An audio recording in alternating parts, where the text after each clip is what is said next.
दोस्तों, हाल ही में भारतीय नौसेना द्वारा 26 राफेल फाइटर विमानों की खरीद का फैसला करने के बाद कई जगह ये कयास लगाए जा रहे थे कि अब भारतीय नौसेना हमारे स्वदेशी टेडबीएफ फाइटर विमान को लेकर कोई बड़ा कदम जरूर लेगी, क्योंकि अब इस प्रोजेक्ट को तेजी से शुरू करने का समय आ चुका है। और आज जो खबर निकलकर सामने आई है वह इसी प्रोजेक्ट से जुड़ी हुई है। साथ ही इस खबर ने ये बात भी साफ कर दी है कि भारत आत्मनिर्भरता की तरफ दृढ़ निश्चय के साथ आगे बढ़ रहा है। दरअसल दोस्तों, एरोनॉटिकल डेवलपमेंट एजेंसी यानी कि एडीए की तरफ से अब ये खबर निकलकर सामने आ रही है कि भारतीय नौसेना और रक्षा मंत्रालय टेडबीएफ फाइटर विमान के विकास को अगले चरण में ले जाने के लिए पूरी तरह से तैयार है, जिसके तहत इस प्रोजेक्ट के लिए फंडिंग और बजट को बहुत जल्द ही क्लियर किया जा सकता है, जिसके अप्रूवल मिलने के बाद इस फाइटर विमान के विकास कार्य में युद्ध स्तर की तेजी लाई जा सकती है। आपको ये बात जानकर काफी खुशी होगी कि इस फाइटर विमान का विकास कार्य इतनी तेजी से चल रहा है कि आने वाले कुछ ही हफ्तों में इसका प्रिलिमिनरी डिजाइन रिव्यू यानी कि पीडीआर पूरा कर लिया जाएगा और साल 2024 के अंत तक इसका क्रिटिकल डिजाइन रिव्यू यानी कि सीडीआर भी पूरा कर दिया जाएगा, जो कि इस फाइटर विमान के विकास कार्य की रफ्तार को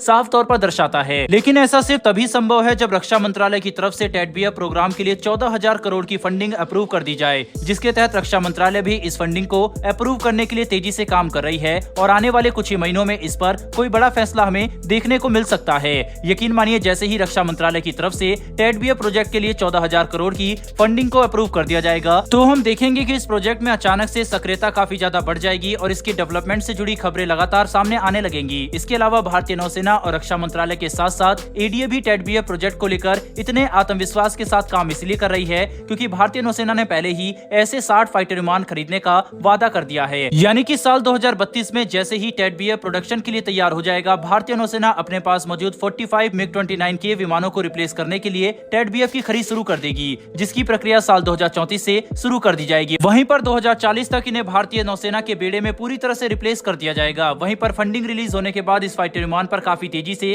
काम शुरू किया जाएगा, जिसके तहत साल 2024 तक इसका क्रिटिकल डिजाइन रिव्यू पूरा होगा और साल 2026 में हमें इसका पहला प्रोटोटाइप देखने को मिल सकता है। साथ ही इस प्रोजेक्ट को सफल बनाने के लिए एडीए टेडबीएफ के 4 प्रोटोटाइप का निर्माण करेगा, जिसके तहत इस फाइटर विमान की पहली उड़ान साल 2027 में की जाएगी, जिससे आपको इस बात का अंदाजा हो गया होगा कि इस पर कितनी तेजी से काम किया जा रहा है। इतना ही नहीं बल्कि अपने डेवलपमेंटल ट्रायल्स के दौरान टेडबीएफ की हर कमी को दूर किया जाए और ये एक बेहद शक्तिशाली और एडवांस फाइटर विमान बनकर सामने आए। इसके लिए साल 2027 में होने वाले पहली उड़ान के बाद साल 2032 यानी कि इसके प्रोडक्शन में जाने तक इसके लगभग 1000 से भी ज्यादा फ्लाइट ट्रायल कराए जाएंगे, जिसमें इन फाइटर विमानों की हर कमी का पता लगाया जाएगा और उन्हें प्रोडक्शन टाइमलाइन तक सफलतापूर्वक इंप्रूव किया जा सकेगा, जो कि इस फाइटर विमान के लिए काफी अच्छी बात है। दोस्तों, इतना ही नहीं बल्कि क्योंकि अब यह बात कंफर्म हो चुकी है कि भारतीय नौसेना भविष्य में अतिरिक्त एयरक्राफ्ट कैरियर के बारे में भी विचार कर रही है, तो इस बात से भी इंकार नहीं किया जा सकता कि भारतीय नौसेना 60 के अलावा अतिरिक्त टेडबीएफ फाइटर विमानों के भी खरीद कर सकती है, जिससे इन फाइटर विमानों का एक मजबूत इकोसिस्टम तैयार हो जाएगा, जो कि इसकी